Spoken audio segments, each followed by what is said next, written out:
സംഘകാലത്തെ ജീവിതവും സംസ്കാരവും. ഭരണസമ്പ്രദായം. ക്രിസ്തുവർഷത്തിൻ്റെ ആദ്യ ശതകങ്ങളിലെ കേരളീയ സമുദായത്തിൻ്റെയും ഭരണസമ്പ്രദായത്തിൻ്റെയും വിശ്വാസയോഗ്യമായ ഒരു ചിത്രം നമുക്ക് സംഘകാല കൃതികളിൽ നിന്ന് ലഭിക്കുന്നു. രാജവാഴ്ചയിൽ അധിഷ്ഠിതമായിരുന്നു അന്നത്തെ രാജ്യഭരണം. ചോള പാണ്ഡ്യ രാജാക്കന്മാരെ പോലെ ചേര രാജാക്കന്മാരും മക്കത്തായ മുറയ്ക്കായിരുന്നു ഭരണാധികാരം ഏറ്റുപോന്നത്. സംഘകാലത്ത് മരുമക്കത്തായം ഇല്ലായിരുന്നെങ്കിലും ആ വിധമൊരു സംസ്കാരത്തിൻ്റെ ചില ലക്ഷണങ്ങൾ കാണാനുണ്ട്. ഇക്ഷ്വാക്കുകളെ അഥവാ ആന്ധ്ര ഭൃത്യന്മാരെ പോലെ ചേരന്മാർ അച്ഛൻ്റെയും അമ്മയുടെയും പേരുകൾ സ്വന്തം പേരുകളോട് ചേർത്തിരുന്നു. പ്രതാപാഡംബരങ്ങളുടെ പ്രത്യക്ഷോദാഹരണമായിരുന്നു രാജാവ്. വിലപ്പെട്ട കല്ലുകൾ പതിച്ച പൊന്നിൻ കിരീടമായിരുന്നു അദ്ദേഹം അണിയുക. രാജാവിനെ കോ, കോൻ, കടുംകോ മഹാരാജാവ് എന്നിങ്ങനെ വിളിച്ചു പോന്നു. തകടൂർ എറിന്ത പെരുംചേരൽ വാനവരമ്പൻ എന്നും മറ്റും സ്മരണീയമായ നേട്ടത്തെയോ വിശിഷ്ട ഗുണത്തെയോ ആസ്പദമാക്കിയുള്ള ബിരുദങ്ങൾ ചേർത്തല്ലാതെ പേരുകൊണ്ടു മാത്രം രാജാവിനെ പരാമർശിക്കുക സാധാരണമായിരുന്നില്ല. എറിന്ത നശിപ്പിച്ച, വാനവരമ്പൻ ദേവനാം പ്രിയൻ എന്നെല്ലാമാണ് അർത്ഥങ്ങൾ. രാജ്ഞിക്ക് പ്രത്യേകം ബഹുമാന്യ പദവിയുണ്ടായിരുന്നു. മതപരമായ എല്ലാ ചടങ്ങുകളിലും രാജാവിനോടൊപ്പം രാജ്ഞിയും ആസനസ്ഥയാകാറുണ്ട്. പെരുംതേവി, പട്ടമഹിഷി എന്നാണ് ബഹുമാനപൂർവം രാജ്ഞിയെ വിളിക്കുക. ബഹുഭാര്യാത്വം സാധാരണമായിരുന്നെങ്കിലും ബഹുഭർത്തൃത്വത്തെക്കുറിച്ച് സംഘകൃതികളിൽ പറഞ്ഞു കാണുന്നില്ല. വിധവകൾ ചില സന്ദർഭങ്ങളിൽ സതി അനുഷ്ഠിക്കുക പതിവായിരുന്നു. ദക്ഷിണ കേരളത്തിലെ ആയ് ആണ്ടിരൻ മരിച്ചപ്പോൾ അദ്ദേഹത്തിൻ്റെ ഭാര്യമാർ ഉടന്തടി ചാടിയത് ഇതിനുദാഹരണമാണ്. സതി അനുഷ്ഠിച്ച സാത്വിമാരുടെ പട്ടടകളിൽ സ്ഥാപിച്ച സ്മാരകശിലകളാണ് കേരളത്തിൽ പലയിടങ്ങളിലും കാണുന്ന പുലച്ചിക്കല്ലുകൾ. സ്വേച്ഛാധിപതികളായിരുന്നു ചേര രാജാക്കന്മാർ. ആ സ്വേച്ഛാധിപത്യം ആചാരക്രമങ്ങളാലും മന്ത്രിമാരുടെയും വിദ്വാൻമാരുടെയും ഉപദേശങ്ങളാലും നിയന്ത്രിതമായിരുന്നു. ഒരർത്ഥത്തിൽ പ്രജാഹിതത്തിന് വിധേയമായിരുന്നു ചേര രാജാക്കന്മാരുടെ സ്വേച്ഛാപ്രഭുത്വം എന്ന് പറയാം. അവർ തുല്യമായ നീതിയും സംരക്ഷണവും നൽകി. എല്ലാ വിഭാഗങ്ങളിൽപ്പെട്ട ജനങ്ങളുടെയും പ്രീതിയും സമാദരവും നേടി. ജനങ്ങൾ തങ്ങളുടെ ക്ഷേമത്തെയും സുരക്ഷിതത്വത്തെയും സംബന്ധിക്കുന്ന എല്ലാ കാര്യങ്ങളിലും രാജാവിൻ്റെ സമർത്ഥമായ നേതൃത്വത്തെ പരമപ്രമാണമാക്കിയിരുന്നു. ചാൻഡോർ മെയ്മറൈ, നല്ല രക്ഷാകവചമുള്ളവൻ. പൂഴിയർ മെയ്മറൈ, പൂഴി നാട്ടുകാർക്ക് രക്ഷാകവചമായുള്ളവൻ എന്നൊക്കെ കവികൾ അവരെ പ്രശംസിച്ചിരുന്നത് അതുകൊണ്ടാണ്. ജനങ്ങൾക്ക് അനുകരണീയമായ ഉത്തമ മാതൃകകളായിരിക്കത്തക്കവണ്ണം രാജാക്കന്മാർ വ്യക്തിപരമായ ജീവിതത്തിൽ ഉയർന്ന സന്മാർഗ തത്വങ്ങളിൽ ഉറച്ചുനിന്നു. രാജാവ് ജനങ്ങളുടെ പരാതികൾ നേരിട്ട് കേൾക്കുകയും അപ്പോൾ തന്നെ പരിഹാരം കാണുകയും ചെയ്യുക കൊട്ടാരത്തിലെ ദൈനംദിന പരിപാടിയായിരുന്നു. ഭരണാധിപന്മാർ ദിഗ്വിജയം കീർത്തികരമായി കരുതി. പ്രതിബന്ധമന്യേ ദിഗ്വിജയം പൂർത്തിയാക്കിയ രാജാക്കന്മാർ അനശ്വര യശസ്സിൻ്റെ പരിവേഷം ചാർത്തി. രാജാവിന് ഭൂമിയിൽ നിന്നും വ്യവസായത്തിൽ നിന്നും നികുതി മാർഗങ്ങൾ അനവധിയായിരുന്നു. ഭൂമിയുടെ ഉൽപ്പന്നങ്ങളുടെ എത്ര ഭാഗമായിരുന്നു രാജഭോഗമെന്ന് അറിയാൻ വഴിയില്ല. ആഭ്യന്തര വ്യാപാരത്തിൽ ഏർപ്പെടുത്തിയിരുന്ന നികുതിക്ക് പുറമെ തുറമുഖങ്ങളിലെ കയറ്റുമതിയിൽ ചുമത്തിയിരുന്ന ചുങ്കവും ഖജനാവിൽ സമ്പത്ത് വർദ്ധിപ്പിച്ചു. പടയോട്ടങ്ങളിൽ ശത്രുരാജ്യങ്ങളിൽ നിന്ന് പിടിച്ചെടുക്കുന്ന ധനവും രാജകീയ ഭണ്ഡാകാരത്തെ സമ്പുഷ്ടമാക്കി. ചേര രാജാക്കന്മാരുടെ ഭരണത്തിൽ ആഭ്യന്തര സമാധാനത്തിന് വിപുലമായ ഏർപ്പാടുകൾ ഉണ്ടായിരുന്നു. രാത്രിയിൽ പെരുവഴികളിൽ പന്തമേന്തി റോന്തു ചുറ്റുന്ന കാവലാളുകൾ ജനജീവിതത്തിന് സുരക്ഷിതത്വം നൽകി. കള്ളക്കടത്ത് നിശ്ശേഷം തടയപ്പെട്ടിരുന്നു. തടവായിരുന്നു സാധാരണ ശിക്ഷ. നാട്ടിടകളിൽ യുദ്ധമുണ്ടാകുമ്പോൾ പൊതുജനങ്ങൾക്ക് സംരക്ഷണം നൽകുക ചേര രാജാക്കന്മാരുടെ പ്രധാന കർത്തവ്യങ്ങളിൽ ഒന്നായിരുന്നു. പരാക്രമശാലികളായ സേനാനികളായിരുന്നു സംഘകാലത്തെ ഒട്ടെല്ലാ രാജാക്കന്മാരും. അവർക്കും സുസജ്ജമായ ചതുരംഗ സേനകൾ ഉണ്ടായിരുന്നു. യുദ്ധത്തിൽ കുതിരപ്പടയ്ക്കുണ്ടായിരുന്ന പ്രാധാന്യത്തെക്കുറിച്ച് സംഘകൃതികളിൽ നിന്ന് മനസ്സിലാക്കാം. പാഴി യുദ്ധത്തിൽ നന്നനോട് ഏറ്റുമുട്ടിയ ആയ് ഏയിനന് ഒന്നാം തരം ഒരു കുതിരപ്പടയുണ്ടായിരുന്നത് ഇതിന് തെളിവാണ്. ചേരന്മാർക്ക് കപ്പൽ സൈന്യവും ഉണ്ടായിരുന്നു. നെടുംചേരലാതൻ്റെയും വേൽക്കേഴുക്കുട്ടുവൻ്റെയും പരാക്രമങ്ങൾ അവർക്ക് നല്ലൊരു നാവികസേന ഉണ്ടായിരുന്നു എന്നതിന് തെളിവാണ്.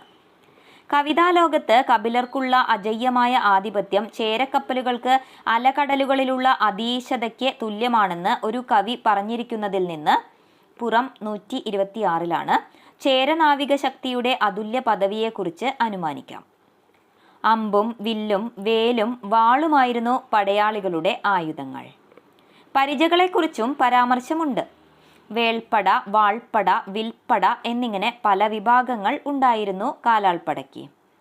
കാവൽക്കാടുകളാൽ ചുറ്റപ്പെട്ട കിടങ്ങുകളെയും വലിയ കോട്ടകളെയും സംഘകൃതികളിൽ വർണ്ണിച്ചിട്ടുണ്ട്.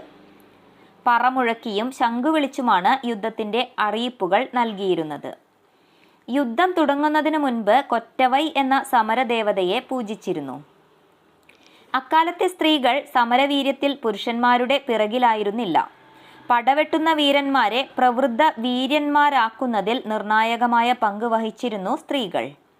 അവർ നേരിട്ട് പോർക്കളത്തിൽ ചെന്ന് പടയാളികളിൽ ആവേശം വളർത്തി. പടയിൽ വീരചരമം പ്രാപിക്കുക ഏറ്റവും വലിയ ബഹുമതിയായിരുന്നു അന്ന്. വീട്ടിൽ കിടന്ന് വെറുതെ മരിക്കുക ഏതാണ്ടൊരു നാണക്കേടും. പോരിൽ മരിക്കുന്ന വീരന്മാരുടെ ഓർമ്മയ്ക്കായി അവരുടെ പേരും അപദാനങ്ങളും രേഖപ്പെടുത്തിയ വീരക്കല്ലുകൾ നാട്ടുക പതിവായിരുന്നു. യുദ്ധത്തിലേക്കൊഴുക്കിയ രക്തത്തെയും അനുഷ്ഠിച്ച ഹിംസകളെയും വിസ്മരിച്ചുകൊണ്ട് ജേതാക്കൾ പരാജിത ശത്രുവിനോട് കാരുണ്യം കാണിക്കുന്ന സന്ദർഭങ്ങൾ വിരളമായിരുന്നില്ല. യുദ്ധത്തിൽ എല്ലായ്പ്പോഴും രാജാവ് ആനപ്പുറത്തേറി നേരിട്ടാണ് സൈന്യങ്ങളെ നയിച്ചിരുന്നത്. രാജാവ് വധിക്കപ്പെട്ടാൽ സമരം അതോടെ അവസാനിക്കും. അദ്ദേഹത്തെ പിന്തുടർന്ന് അംഗരക്ഷകന്മാരും പ്രിയപ്പെട്ട സേനാനായകന്മാരും ജീവൻ വെടിയുക ചുരുക്കമായിരുന്നില്ല. അകം 55. കീഴടക്കിയ രാജ്യം തരിശിടുകയും ജനങ്ങളിൽ ഭീതി വളർത്താൻ വേണ്ടി നഗരങ്ങൾ ചുട്ടെരിക്കുകയും ചെയ്യുക പതിവുണ്ടായിരുന്നു. തൊൽക്കാപ്പിയത്തിൽ ഇതിനെക്കുറിച്ച് പറയുന്നുണ്ട്.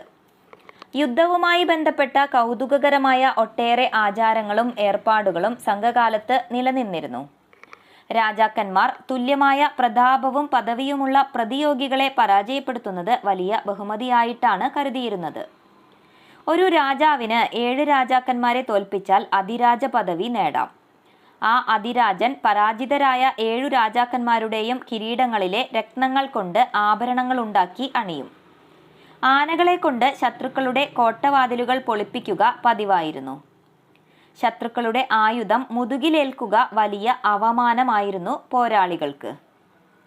വെണ്ണിയുദ്ധത്തിൽ കരികാല ചോളന്റെ ആയുധം മുതുകിലേറ്റതുകൊണ്ടാണ് ഉദിയൻ ചേരലാതൻ കയ്യിൽ ഒരു വാളുമേന്തി വടക്കേ ദിക്കും നോക്കി വടക്കിരിക്കൽ നിരാഹാരവ്രതമനുഷ്ഠിച്ച് മരിച്ചത്. യുദ്ധത്തിൽ രാജാവോ സേനാനായകനോ വധിക്കപ്പെട്ടാൽ ഉടൻ യുദ്ധം നിർത്തി കുരവൈക്കൂത്ത് എന്ന യുദ്ധനൃത്തം നടത്തും. യുദ്ധരംഗത്തെ മറ്റു 2 നൃത്തരൂപങ്ങളായിരുന്നു തുണങ്കൈക്കൂത്തും അമലയും. കുരവൈക്കൂത്തിലും തുണങ്കൈക്കൂത്തിലും നർത്തകിമാർ വിറലികൾ പങ്കെടുക്കും. അമലയിൽ അവർക്ക് പങ്കില്ല. പരാജിതനായ രാജാവിനെ അമ്പെ മാനഭംഗപ്പെടുത്തിയിരുന്നു. തോറ്റ രാജാവിൻ്റെ കിരീടം കൊണ്ട് കാൽത്തളയുണ്ടാക്കി ജേതാവ് അണിയും. കീഴടക്കപ്പെട്ട ശത്രുവിൻ്റെ ആനകളുടെ കൊമ്പടർത്തി ജയിച്ച രാജാവ് കട്ടിലുണ്ടാക്കുമായിരുന്നു. ഓരോ രാജാവും സ്വന്തം അധികാരത്തിൻ്റെ പ്രതീകമായി ഒരു പ്രത്യേകതരം മരം നട്ടുപിടിപ്പിച്ചു പോന്നു. അതിന് കാവൽ മരമെന്ന് പറയും. രാജാവ് യുദ്ധത്തിൽ തോറ്റാൽ അയാളുടെ കാവൽ മരവും മുറിച്ചു തള്ളും. തോറ്റ രാജാവിൻ്റെ പല്ലുകൾ പിഴുതെടുത്ത് കോട്ടവാതിൽക്കൽ പ്രദർശിപ്പിച്ചിരുന്നതായും കവിതകളിൽ നിന്ന് മനസ്സിലാക്കാം. കവികൾ, ഗായകർ, നൃത്തക്കാർ, വാദ്യക്കാർ എന്നിവർ യുദ്ധം നടക്കുന്ന പടക്കളത്തിൽ മരണഭീതിയന്യേ സഞ്ചരിച്ച് തങ്ങളുടെ രാജാക്കന്മാരെ പ്രോത്സാഹിപ്പിക്കുകയും എതിരാളികളെ നിരുത്സാഹപ്പെടുത്തുകയും ചെയ്തിരുന്നു. പുറം 65-66. സംഘകാല ജീവിതത്തിന്റെ ഒരു സവിശേഷതയായിരുന്നു കവികൾക്കും വിദ്വാൻമാർക്കും രാജകൊട്ടാരത്തിലും പൊതുവെ പൊതുജനങ്ങൾക്കിടയിലും ഉണ്ടായിരുന്ന ബഹുമാന്യ സ്ഥാനം. രാജാവ് അവർക്ക് പരിപൂർണ സംരക്ഷണം നൽകി വന്നു. ആസ്ഥാന കവികളുടെ നേർക്ക് രാജാക്കന്മാർ പുലർത്തിപ്പോന്ന നിസ്സീമമായ ഔദാര്യത്തിന്റെ കഥകൾ കൊണ്ട് നിർഭരമാണ് സംഘകാല കാവ്യങ്ങൾ. രാജകീയ പുരസ്കർത്താക്കൾ തങ്ങളുടെ കവികൾക്ക് ആനകളെപ്പോലും സമ്മാനിച്ചിരുന്നു. മറ്റ് സമ്പത്തുകളുടെ കാര്യം പറയാനില്ല. കവികൾക്കും കലാകാരന്മാർക്കും കൊട്ടാരങ്ങളിൽ വിരുന്നു നൽകാനുള്ള വിശേഷ അവസരങ്ങളൊന്നും രാജാക്കന്മാർ പാഴാക്കിയിരുന്നില്ല. കവികൾ, പണ്ഡിതന്മാർ, ഗായകർ, നർത്തകർ തുടങ്ങിയവർക്ക് ഏതവസരത്തിലും കൊട്ടാരങ്ങളിൽ പ്രവേശനമുണ്ടായിരുന്നു. രാജാവിനും പ്രജകൾക്കും തമ്മിലുള്ള അകൽച്ച വളരെ കുറവായിരുന്നു. കുറുനീല മന്നർ എന്നറിയപ്പെടുന്ന ചെറുകിട രാജാക്കന്മാരുടെ ആസ്ഥാനങ്ങൾ മലമുടികളായിരുന്നു. ഏതാനും മലകളും അവയുടെ താഴ്വരകളിലെ ഗ്രാമങ്ങളും അടങ്ങിയതായിരുന്നു അവരുടെ രാജ്യങ്ങൾ. കുതിരമലയ്ക്കുടവൻ, പാഴിമല മന്നൻ, പറമ്പുമലയരജൻ എന്നിങ്ങനെ ആ രാജാക്കന്മാർ തങ്ങളുടെ മലകളുടെ പേരിലാണ് അറിയപ്പെട്ടിരുന്നത്. പാരിയുടെ വകയായിരുന്ന പറമ്പുമലയുടെ തൃശൂർ ജില്ല പ്രതിരോധത്തിൽ മഹാകവി കപിലറും പങ്കെടുക്കുകയുണ്ടായി. ആ മല ചോളചേര പാണ്ഡ്യന്മാർ ആക്രമിച്ചപ്പോൾ ചെറുത്തുനിന്നവരെ ആവേശം കൊള്ളിക്കാനും എതിരാളികളെ നിരുത്സാഹപ്പെടുത്താനും അദ്ദേഹം പരമാവധി ശ്രമിച്ചു. പുറം 109-111. സംഘകാലത്തെ ഏറ്റവും പ്രധാനപ്പെട്ട ഒരു പ്രസ്ഥാനമായിരുന്നു മന്റം. ഓരോ ഗ്രാമത്തിനുമുണ്ടായിരുന്നു അതിൻ്റെതായ മന്റം. മന്റത്തിലെ ആലിൻ ചുവട്ടിലോ മറ്റോ സമ്മേളിക്കുന്ന ഗ്രാമവൃദ്ധന്മാരുടെ സമിതി ഗ്രാമീണർക്കിടയിലെ തർക്കങ്ങളും വഴക്കുകളും പറഞ്ഞു തീർത്തിരുന്നു. ഇമാതിരി ഗ്രാമസമ്മേളന സ്ഥലങ്ങൾ മന്നം എന്ന പേരിൽ കേരളത്തിൽ ഇപ്പോഴും നിലനിൽക്കുന്നുണ്ട്. സാമൂഹിക ജീവിതം. ഒരു സംഘടിത സംസ്കാരത്തിന്റെ വികസനത്തിന് ആവശ്യമായ അടിസ്ഥാന ഘടകങ്ങളെല്ലാം സംഘകാലത്ത് ഉണ്ടായിരുന്നു. അന്ന് സമൂഹം സമുദായങ്ങളായും ജാതികളായും ഖണ്ഡിതമായി വിഭജിക്കപ്പെട്ടിരുന്നില്ല. രൂക്ഷമായ ജാതി വ്യത്യാസമോ സാമൂഹികമായ വേർതിരിക്കലോ അജ്ഞാതമായിരുന്നു. ജനങ്ങൾ സാമൂഹികമായ സ്വാതന്ത്ര്യത്തിലും സമത്വത്തിലും കഴിഞ്ഞുകൂടി. അധ്വാനത്തിന്റെ അന്തസ്സ് എവിടെയും അംഗീകരിക്കപ്പെട്ടിരുന്നതിനാൽ തൊഴിലിന്റെ നിലവാരമനുസരിച്ച് ജനങ്ങളെ സാമൂഹ്യമായി താണവരെന്നോ ഉയർന്നവരെന്നോ തരംതിരിച്ചിരുന്നില്ല. പാണർ, കുറവർ, പറയർ, വേടർ തുടങ്ങിയ സമുദായങ്ങളെ രാജാക്കന്മാരും പ്രഭുക്കന്മാരും ബഹുമാനപൂർവമാണ് പരിഗണിച്ചിരുന്നത്. പരിപൂർണമായ വിദ്യാഭ്യാസത്തിന് അവർക്ക് അവകാശമുണ്ടായിരുന്നു. പാണന്മാർ ബുദ്ധിപരമായും സാംസ്കാരികവുമായ സിദ്ധികളാൽ ബ്രാഹ്മണരെയും അതിശയിപ്പിച്ചു. പരണർ, കപിലർ തുടങ്ങിയ സംഘകാല മഹാകവികൾ പാണന്മാരായിരുന്നു എന്ന് പറയപ്പെടുന്നു. ഈ സംഘകാല മഹാകവികൾ പാണന്മാരായിരുന്നു എന്നും പറയപ്പെടുന്നു.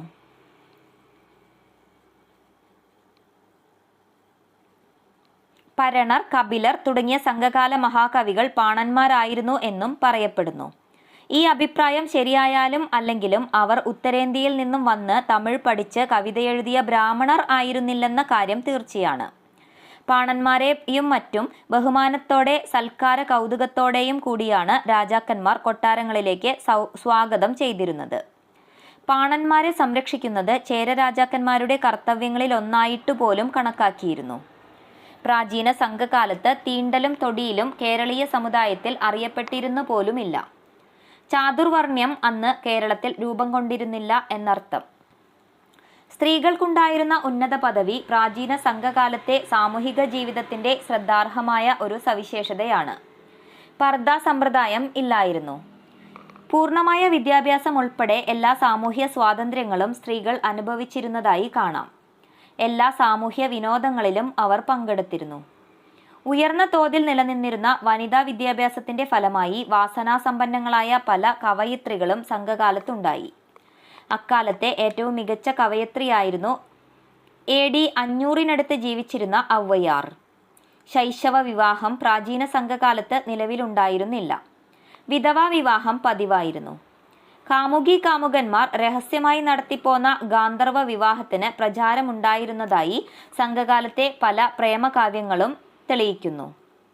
മാതാപിതാക്കൾ നിശ്ചയിക്കുന്ന ഭർത്താക്കന്മാരെ ഇഷ്ടപ്പെടാത്ത യുവതിമാർ ഒളിച്ചോടിപ്പോകുന്ന പല സന്ദർഭങ്ങളും സംഘകവിതകളിൽ ചിത്രീകരിക്കപ്പെട്ടിട്ടുണ്ട്. നിരാകൃതനായ കാമുകൻ തന്റെ തീവ്രപ്രേമത്തെ തെരുവീതിയിൽ പ്രഖ്യാപിച്ചുകൊണ്ട് മരണം വരെ പരസ്യമായി നിരാഹാരവ്രതമനുഷ്ഠിക്കുന്ന രസകരമായ സംഭവങ്ങളുടെ വർണ്ണനകളും സംഘകൃതികളിൽ കാണാം.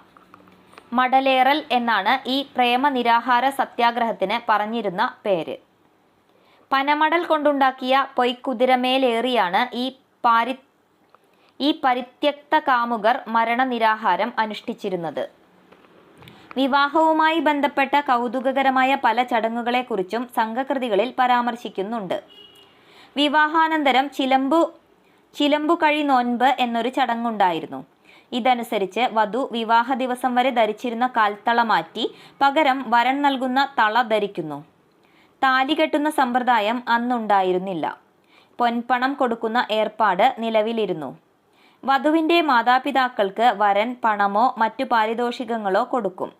ഈ ആചാരം കേരളത്തിലെ ചില ഗിരിവർഗക്കാർക്കിടയിൽ ഇപ്പോഴും പ്രചാരത്തിലുണ്ട്. ബഹുഭാര്യാത്വവും വെപ്പാട്ടികളെ സ്വീകരിക്കുന്ന സമ്പ്രദായവും സംഘകാലത്ത് പതിവില്ലാത്തതായിരുന്നില്ല. ഗണികകളെപ്പറ്റിയും പ്രസ്താവമുണ്ട്. എങ്കിലും സ്ത്രീകളുടെ സന്മാർഗനിഷ്ഠ പൊതുവെ മികച്ചതായിരുന്നു. സ്ത്രീകൾക്ക് തങ്ങൾ ഇഷ്ടപ്പെടുന്ന തൊഴിൽ ചെയ്യാൻ അവകാശമുണ്ടായിരുന്നു. ചിലർ തുന്നൽ പണിയിലും മറ്റു ചിലർ മീൻ, ഉപ്പ് മുതലായവയുടെ വിൽപ്പനയിലും ഏർപ്പെട്ടു. കടകളിലെയും വീടുകളിലെയും ജോലിക്കാരായും അവർ സേവനമനുഷ്ഠിച്ചു. ഞാറുനടുക, കൊയ്യുക, പൂന്തോട്ടമുണ്ടാക്കുക മുതലായ കൃഷിപ്പണികളിൽ ഏർപ്പെട്ടിരുന്നവരും ചുരുക്കമല്ല. മാല, വള, തള മുതലായവയാണ് സ്ത്രീകൾ സാധാരണയായി ധരിക്കാറുണ്ടായിരുന്ന ആഭരണങ്ങൾ. താലി, പുലിപ്പൽ താലി, ഐമ്പടത്താലി, നൂൽ, പൊൽക്കലം, പൊൽക്കാശ്, പൊൽക്കമ്പി, തൊടി, നെറ്റിപ്പട്ടം, മുത്താരം, ചുട്ടി, വള, കുഴൽ തുടങ്ങിയ ആഭരണങ്ങളെക്കുറിച്ച് സംഘകൃതികളിൽ പ്രസ്താവമുണ്ട്. പരുത്തിമുണ്ടും പട്ടും കമ്പിളി വസ്ത്രവും സ്ത്രീകൾ ധരിച്ചിരുന്നു.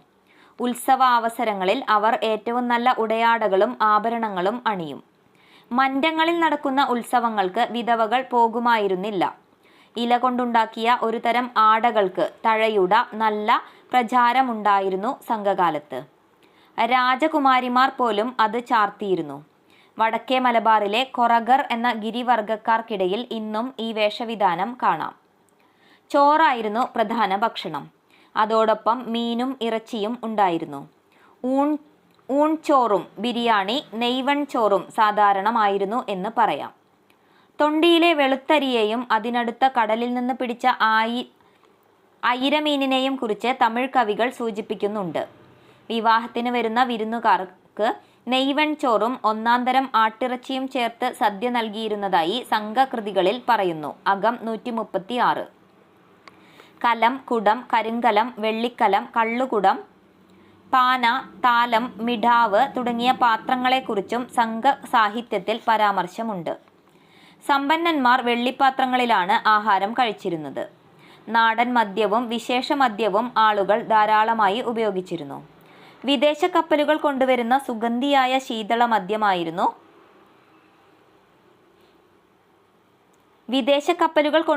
സുഗന്ധിയായ ശീതള മദ്യം രാജാക്കന്മാർക്ക് പ്രിയങ്കരമായിരുന്നത്രേ. സാധാരണക്കാർക്ക് പനങ്കള്ളിനോടായിരുന്നു അടുപ്പം. ഇളയ പനം കരിക്കും ഇളനീരും കരിമ്പിൻ നീരും ചേർത്തുണ്ടാക്കിയുന്ന സാമാന്യം ലഹരിയുള്ള മുന്നീർ എന്ന പാനീയം സ്ത്രീകൾ ഉപയോഗിച്ചിരുന്നതായി പറയുന്നു. നെല്ലിൽ നിന്നുണ്ടാക്കിയ ഒരു തരം വീര്യമുള്ള മദ്യവും അന്ന് സാധാരണമായിരുന്നു. വടക്കേ മലബാറിൽ, വിശേഷിച്ച് പറശ്ശിനിക്കടവിലും സമീപ പ്രദേശങ്ങളിലും ഈ മദ്യം ഇപ്പോഴും ഉണ്ടാക്കാറുണ്ട്. മദ്യവും മാംസവും ഉപയോഗിച്ചിരുന്ന സംഘകാലത്തെ ബ്രാഹ്മണർക്ക് സമുദായ ഭ്രഷ്ട് കൽപ്പിച്ചിരുന്നില്ല. ഉയർന്ന വർഗക്കാരുടെ വിനോദോപാധികളായിരുന്നു സംഗീതവും കവിതയും നൃത്തവും. ഈ കലകളിൽ അവർ ശാസ്ത്രീയമായ വൈദഗ്ധ്യം നേടിയിരുന്നു. പല കവികളുടെയും കവയിത്രികളുടെയും ജീവിത വൃത്തി തന്നെയായിരുന്നു രാജാക്കന്മാരെയും പ്രഭുക്കന്മാരെയും പ്രകീർത്തിച്ച് കവിത എഴുതുക. അതിന് അവർക്ക് വിലപ്പെട്ട പാരിതോഷികങ്ങളും ലഭിച്ചിരുന്നു. ഇവരിൽ വടക്കേ മലബാറിലെ പരണരെ പോലെയുള്ളവർ രാജാക്കന്മാരോടൊത്ത് അവരുടെ കൊട്ടാരങ്ങളിൽ തന്നെയാണ് താമസിച്ചിരുന്നത്. മറ്റുള്ളവർ പ്രോത്സാഹനം തേടി ചുറ്റി സഞ്ചരിച്ചുകൊണ്ടിരുന്നു. ബഹുജനങ്ങളുടെ ഒരു സാധാരണ വിനോദമായിരുന്നു നൃത്തം. ആഹ്ലാദപ്രധാനമായ എല്ലാ അവസരങ്ങളിലും നൃത്തമുണ്ടായിരിക്കും. ആണുങ്ങളും പെണ്ണുങ്ങളും ഒരുമിച്ച് ഗാനനൃത്തങ്ങളിൽ പങ്കെടുക്കുക വിരളമായിരുന്നില്ല.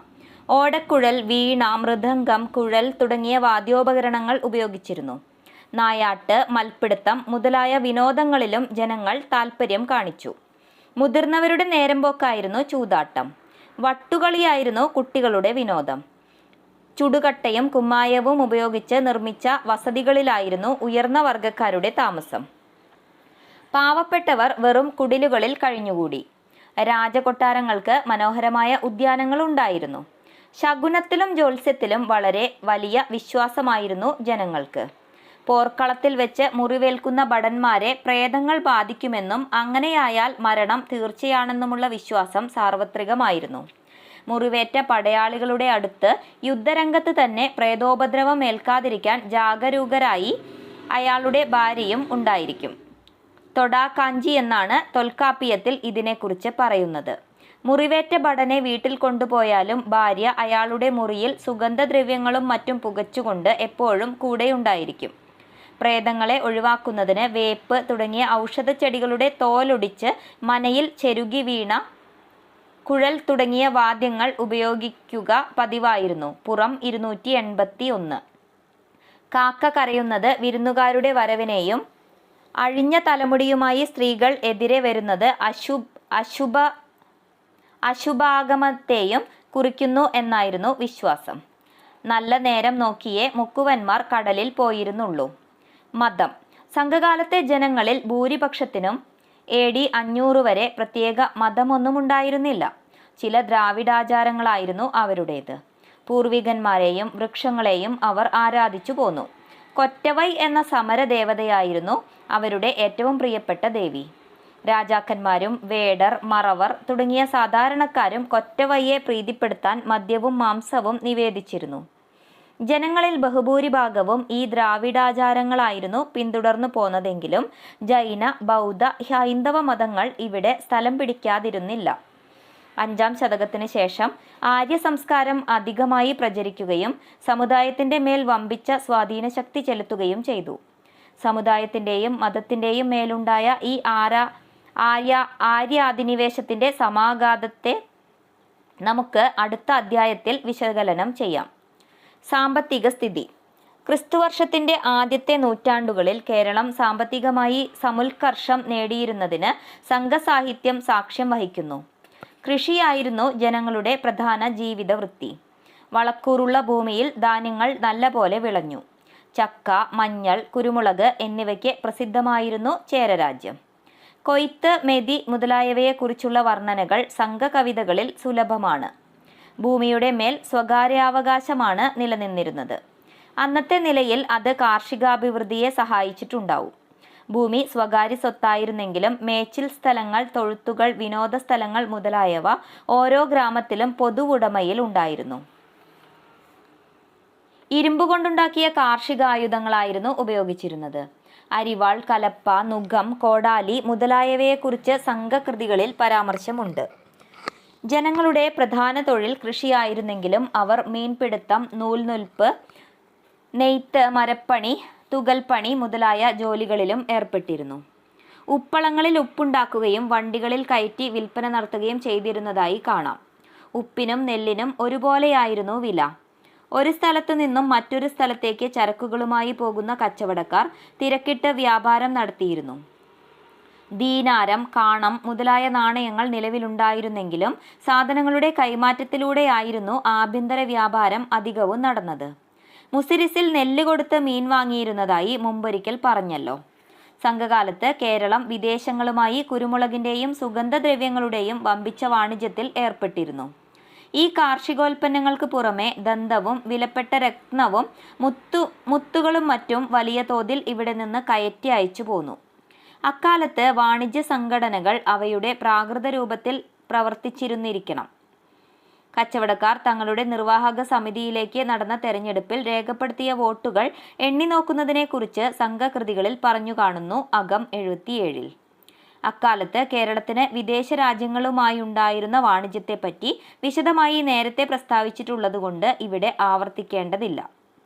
സംഘകാല കേരളത്തിൻ്റെ രാഷ്ട്രീയവും സാമൂഹികവും സാമ്പത്തികവുമായ സ്ഥിതിഗതികളെക്കുറിച്ചുള്ള ഈ അവലോകനം ആ വിദൂര ഭൂതകാലത്തു പോലും കേരളീയ ജനതയ്ക്ക് വികസിതമായ നാഗരികതയും സംസ്കാരവും ജീവിതരീതിയും ഉണ്ടായിരുന്നു എന്ന് തെളിയിക്കുന്നു. സംഘകാലത്തിന് ശേഷം. സംഘകാലത്തിന് ശേഷം ചരിത്രത്തെ സംബന്ധിച്ചിടത്തോളം ഒരു നീണ്ട രാത്രിയാണ്. 6ഉം 7ഉം 8ഉം നൂറ്റാണ്ടുകളിലെ കേരളത്തിൻ്റെ ചരിത്രം അജ്ഞാതമായി അവശേഷിക്കുന്നു. ഈ കാലഘട്ടത്തെക്കുറിച്ച് നമുക്ക് എന്തെങ്കിലും അറിയാൻ സാധിക്കുന്നത് ചാലൂക്യർ, പല്ലവർ, പാണ്ഡ്യർ, രാഷ്ട്രകൂടർ എന്നീ ദക്ഷിണേന്ത്യൻ ശക്തികളുടെ രേഖകളിൽ നിന്ന് മാത്രമാണ്. ആ രേഖകളിൽ അവർ കേരളത്തെ ആക്രമിച്ചതായി അവകാശപ്പെടുന്നു. പിൽക്കാലത്തെ സാഹിത്യകൃതികളിലും ശാസനങ്ങളിലും രേഖപ്പെടുത്തിയിട്ടുള്ള 5ഉം 6ഉം നൂറ്റാണ്ടുകളിലെ കളഭ്രരുടെ ഉൽപ്പതനം കേരളത്തെയും ബാധിച്ചിരിക്കണം. കളഭ്രരെ കുറിച്ച് അധികൃതമായ അറിവൊന്നും നമുക്കില്ലെങ്കിലും കളഭ്ര കുലത്തിലെ ബൗദ്ധ മതാനുയായിയായ അച്ചുകവിക്കാന്തൻ ദക്ഷിണേന്ത്യയുടെ ഏറെ ഭാഗത്ത് ആധിപത്യം സ്ഥാപിച്ചിരുന്നതായി ബൗദ്ധ കൃതികളിൽ നിന്ന് മനസ്സിലാക്കാം. അദ്ദേഹം ചേര, ചോള, പാണ്ഡ്യ രാജാക്കന്മാരെ തടവിലാക്കിയെന്നാണ് പൊതുവെ വിശ്വസിച്ചു പോന്നിരുന്നത്. പിന്നീട് ചാലൂക്യരും അദ്ദേഹം ചേര, ചോള, പാണ്ഡ്യ രാജാക്കന്മാരെ തടവിലാക്കിയെന്നാണ് പൊതുവെ വിശ്വസിച്ചു പോരുന്നത്. പിന്നീട് ചാലൂക്യരും പല്ലവരും പാണ്ഡ്യരും കളഭ്രരെ തോൽപ്പിച്ചു. ഈ 3 ശക്തികൾക്കും ദക്ഷിണേന്ത്യയിലുണ്ടായ വളർച്ച കേരളത്തെ ബാധിക്കാതിരുന്നില്ല. ബാദമിയിലെ ചാലൂക്യർ 543-755 കാലഘട്ടം തങ്ങളുടെ ശാസനകളിൽ സ്വയം അവകാശപ്പെടുന്നത് വിശ്വസിക്കാമെങ്കിൽ അവർ ഉത്തര കേരളത്തെ ആക്രമിച്ച് അവിടെ താൽക്കാലികമായി ആധിപത്യം പുലർത്തിയിരുന്നു. പുലകേശി ഒന്നാമന്റെ 544-566 ഒരു ശാസനത്തിൽ അദ്ദേഹം കേരളത്തെ കീഴടക്കിയതായി പറയുന്നു. മംഗലേശന്റെ 598-610 മഹാകൂട ശാസനത്തിൽ അദ്ദേഹത്തിന്റെ സഹോദരൻ കീർത്തിവർമ്മൻ ഒന്നാമൻ 567-598 കേരള രാജാവിന്റെയും മൂഷക രാജാവിന്റെയും ഏഴിമല രാജാവിന്റെയും മേൽ വിജയം വരിച്ചതായി പ്രസ്താവിക്കുന്നുണ്ട്. പുലകേശി രണ്ടാമൻ 610-642 കാഞ്ചീപുര ആക്രമണത്തിന് ശേഷം കാവേരി കടന്ന് പാണ്ഡ്യ, ചോള, ചേര രാജാക്കന്മാരെ കീഴടക്കിയതായി പറയപ്പെടുന്നു. ഈ 3 പരിചിത ശക്തികളും പെട്ടെന്നു തന്നെ ജേതാവിനെതിരായി ഒന്നിച്ചു ചേർന്നെങ്കിലും അവരുടെ സംയുക്ത സൈന്യങ്ങളെ പുലകേശിയുടെ മകൻ വിക്രമാദിത്യൻ ഒന്നാമൻ 655-681 വീണ്ടും പരാജയപ്പെടുത്തി. വിക്രമാദിത്യന്റെ മകൻ വിനയാദിത്യൻ 681-696 പിതാവിന്റെ വിജയം ആവർത്തിക്കുകയും മറ്റു പലരെയും തോൽപ്പിച്ച കൂട്ടത്തിൽ കേരള രാജാവിനെയും കീഴടക്കി കപ്പം ഈടാക്കുകയും ചെയ്തു. വിനയാദിത്യന്റെ പൗത്രൻ വിക്രമാദിത്യൻ രണ്ടാമൻ 734-745 കാലഘട്ടത്തിൽ കേരളത്തെ ജയിച്ചതായി അവകാശപ്പെടുന്നുണ്ട്. കീർത്തിവർമ്മൻ രണ്ടാമന്റേതായി 745-755 അടൂരിലെ കാസർഗോഡ് താലൂക്കിലെ ഒരു പഴയ ശിവക്ഷേത്രത്തിൽ കണ്ടെത്തിയ ശാസനം കേരളത്തിന്റെ ആ ഭാഗത്തുണ്ടായ ചാലൂക്യ ആധിപത്യത്തെയാവണം സൂചിപ്പിക്കുന്നത്. പല്ലവരും കേരളത്തെ ആക്രമിച്ചതായി അവകാശപ്പെടുന്നുണ്ട്. കേരളത്തിന്റെ മേൽ ആധിപത്യം സ്ഥാപിച്ചെന്ന് സ്വയം പ്രകീർത്തിക്കുന്ന പല്ലവ രാജാക്കന്മാരിൽ ആദ്യമുള്ളവരാണ് സിംഹവിഷ്ണുവും 560-580, മഹേന്ദ്രവർമ്മയും 580-630. ചേരന്മാരെയും പാണ്ഡ്യരാജാവായ ചേന്തനെയും 654-670 ജയിച്ചതായി നരസിംഹവർമ്മൻ 630-668 അവകാശപ്പെടുന്നു. നന്ദിവർമ്മൻ രണ്ടാമൻ 731-797 സമകാലിക പാണ്ഡ്യരാജാവായ വരഗുണൻ ഒന്നാമനെതിരായ യുദ്ധത്തിൽ കേരള രാജാക്കന്മാരോട് ചേർന്നു. അക്കാലത്തെ പാണ്ഡ്യ രാജാക്കന്മാരിൽ ചേന്തനാണ് 654-670 കേരളത്തിന്റെ മേൽ വിജയം വരിച്ചതായി രേഖപ്പെടുത്തിയിട്ടുള്ളത്. ചാലൂക്യന്മാരെ തോൽപ്പിച്ച രാഷ്ട്രകൂടന്മാരും കേരളത്തിന്റെ മേൽ ആധിപത്യം സ്ഥാപിച്ചതായി അവകാശപ്പെടുന്നു. കേരള രാജാക്കന്മാരെ അനായാസം പരാജയപ്പെടുത്തിയതായി പ്രഖ്യാപിക്കുന്ന 2 രാഷ്ട്രകൂട രാജാക്കന്മാരാണ് ദണ്ഡിദുർഗനും 752-756, ഗോവിന്ദൻ മൂന്നാമനും 792-814. ഇങ്ങനെ നോക്കിയാൽ സംഘാനന്തര കാലഘട്ടം കേരള ചരിത്രത്തിലെ ഇരുളടഞ്ഞ കാലമാണ്. ഇക്കാലത്ത് വെളിക്കുള്ള ശക്തികൾ കേരളത്തെ കൂടെ ആക്രമിച്ചുകൊണ്ടിരുന്നു. പക്ഷേ പാണ്ഡ്യന്മാരുടേതൊഴിച്ചുള്ള മറ്റെല്ലാ ആക്രമണങ്ങളും യഥാർത്ഥത്തിൽ സംഭവിച്ചവയാണെന്നതിന് വിശ്വാസയോഗ്യമായ തെളിവുകളില്ല. കേരളത്തിനെതിരെയുണ്ടായ പാണ്ഡ്യാക്രമണത്തിന്റെ ചരിത്രം ആ രാജ്യത്തെക്കുറിച്ചുള്ള അധ്യായത്തിൽ പ്രതിപാദിക്കുന്നതാണ്.